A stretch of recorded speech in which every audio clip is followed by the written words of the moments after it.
할렐루야. 주님이 사랑하시는 우리 성도 여러분, 주님 안에서 평안하셨습니까? 오늘도 주님이 우리와 함께 동행하시고 큰 은혜를 베풀어 주십니다.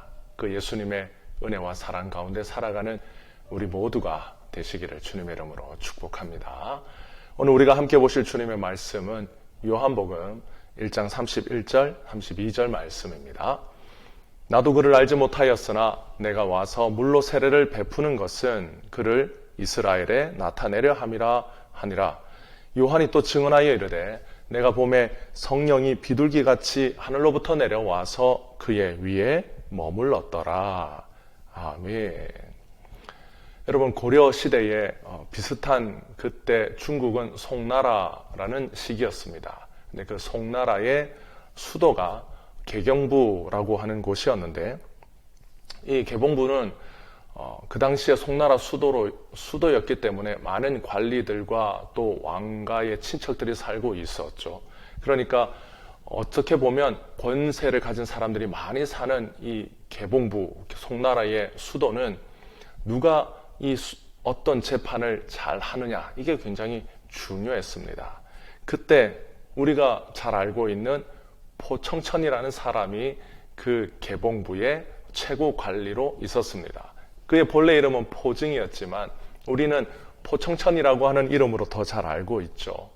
그를 나타내는 대표적인 말이 철면무사였습니다. 철면무사는 철의 얼굴을 가지고 사사로움이 없었던 사람이라는 의미입니다. 그러니까 그는 많은 권세자들이 살고 있는 이 송나라 수도에서 수많은 재판을 공정하게 처리하면서 많은 사람들에게 청백리로 알려졌고, 또 공정한 재판을 하는 사람으로 많은 사람들이 존경을 받았습니다.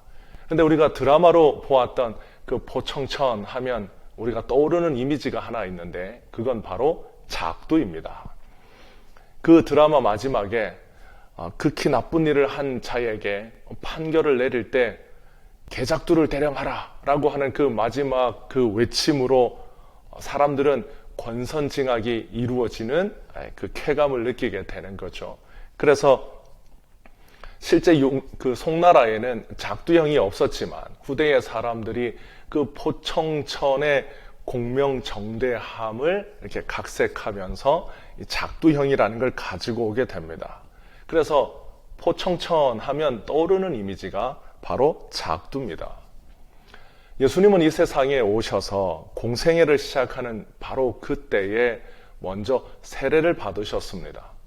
그래서 세례를 받으시면서 공생애를 시작하셨는데, 예수님이 세례를 받으셨다는 것은 예수님께서 이제 모든 죄인들의 죄를 대신 짊어지고 세상을 구원할 속죄 사역을 시작하신다라는 뜻입니다. 그런데 그때 바로 하늘에서 세례를 받고 물에서 올라오시는 예수님 머리 위에 성령이 임하십니다. 그런데 그 성령이 임하실 때 성령이 비둘기처럼 예수님 머리 위에 임하셨습니다. 왜 비둘기처럼 임하셨을까요?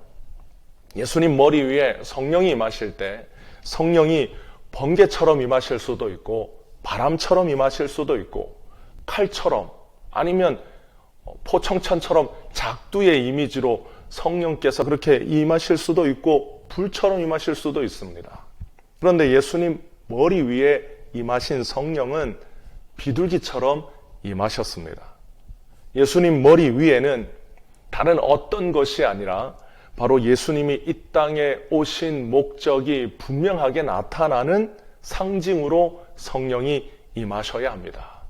그래서 예수님 머리 위에는 아무 상징으로 성령이 임하시면 안 되고 반드시 비둘기로 성령께서 임하셔야 하는 이유가 있습니다. 예수님은 이 땅에 죄인을 구원하러 오신 구원자이시기 때문입니다. 그런데 그 구원자이신 예수님께서 죄인을 구원하셔서 어떻게 하기를 원하시느냐? 죄인을 구원하셔서 종으로 삼기 위하여 이 땅에 오신 분이 아닙니다.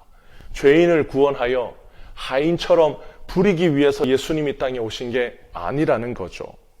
예수님은 이 땅에 죄인들을 구원하셔서 자신의 신부로 삼으시기 위하여 이 땅에 오신 구원자가 바로 예수님이십니다.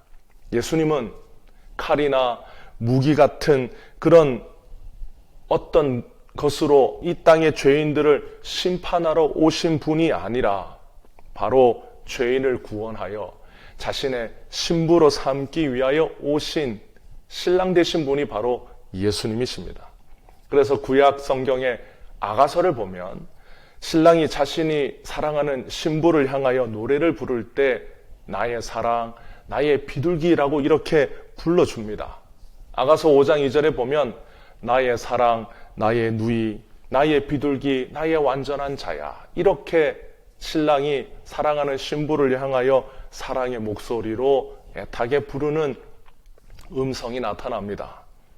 예수님께서 이 땅에서 공생애를 시작하실 때 예수님은 어떻게 이 세상을 구원하시기 위하여 오신 분이신가를 가장 극명하게 드러내고 또 그 예수님이 이 세상을 구원하실 때 예수님은 어떤 모습으로 구원하시는가를 분명하게 보여주시면서 공생애를 시작하셨습니다. 예수님은 세상을 심판하실 수 있는 심판자이시지만 심판의 칼이 아니라 이미 타락하고 이미 더러워진 자신의 신부를 대신하여 그 모든 죄를 지고 그 신부 대신 죽어서 구원하는, 그래서 모든 사랑을 더러워진 신부를 구원하기 위하여 다 바치는 신랑으로 이 세상에 오신 분이 바로 예수님이십니다. 그래서 아가서에 보면 나의 누이, 나의 사랑, 나의 비둘기, 나의 완전한 자야 라고 이렇게 부를 때 신랑이 볼 때 자신의 신부가 너무 아름답고 깨끗하고 거룩하고 자신의 신부감으로 완전하고 완벽하기 때문에 이렇게 부른 게 아니라는 거죠. 부족하고 모나고 모자라고 더럽고 심지어 추하기까지 하지만 신랑 되신 예수님께서 채워주고 덮어주고 깨끗하게 해주고 완전하게 해주시기 때문에 예수님의 신부감이 됩니다. 그러니까 부족하면 내가 채워주겠다. 모자라면 내가 덮어주겠다. 더러우면 내가 깨끗하게 씻어주겠다. 완전하지 않아도 내가 너를 완전한 자로 만들어주겠다라는 예수님의 간절한 사랑의 고백이 아가서에 그렇게 나타납니다. 그래서 성도는 자신 스스로 깨끗해져서 자신이 노력하여 거룩해지고 경건해져서 예수님의 신부가 된 자들이 아니라 자신은 한없이 부족하고 모자라지만 예수님께서 모든 것을 채워주고 모든 죄를 씻어주고 모든 허물을 덮어줘서 예수님의 신부로 만들어주신 자들이 바로 성도들입니다. 그래서 예수님은 바로 이런 사역을 시작하실 그때에 예수님이 바로 이런 분이다라고 세상에 보여주시는 바로 그 장소에서 성령이 하늘에서 비둘기처럼 내려와 예수님 머리 위에 충만하게 임하셨습니다. 예수님의 이 크고 놀라운 사랑을 받은 우리는 그래서 낮고 천한 자이지만 예수님으로 말미암아 높고 존귀한 자가 된 자들이 바로 우리들입니다. 바로 우리 성도들입니다. 그리고 예수님의 이 사랑은 한번 베풀고 멈추는 끝나는 사랑이 아니라 날마다 성도의 삶에서 새롭게 이루어지는 사랑입니다. 예수님은 우리를 한번 구원해 주시고 그 다음에는 우리의 힘으로 노력해서 깨끗하게 살아야 된다라고 말씀하지 않으셨습니다. 오히려 예수님의 사랑은 날마다 새롭고 아침마다 새롭게 성도들에게 임하시기 때문에 성도들이 예수님의 사랑으로 말미암아 오늘도 예수님의 신부로 살아갈 수 있습니다. 우리가 예수님의 성도로, 우리가 예수님의 신부로 살아갈 수 있는 것은 우리의 노력과 우리의 힘과 우리의 충성됨이 아니라 가장 중요한 것은 그 모든 것을 가능하게 하시는 예수님의 사랑이 있기 때문입니다. 그래서 신부된 성도들은 자기 자랑이 많은 사람들이 아닙니다. 내가 얼마나 노력했느냐, 내가 얼마나 애썼냐, 내가 얼마나 땀을 흘렸냐, 내가 얼마나 충성됐냐, 자기 자랑이 많은 성도들이 아니라 오히려 자기 자랑은 없지만 자신과 같이 부족하고 연약한 성도를 예수님께서 얼마나 도와주셨는지 예수님에 대한 자랑이 많은 사람들이 바로 성도들입니다.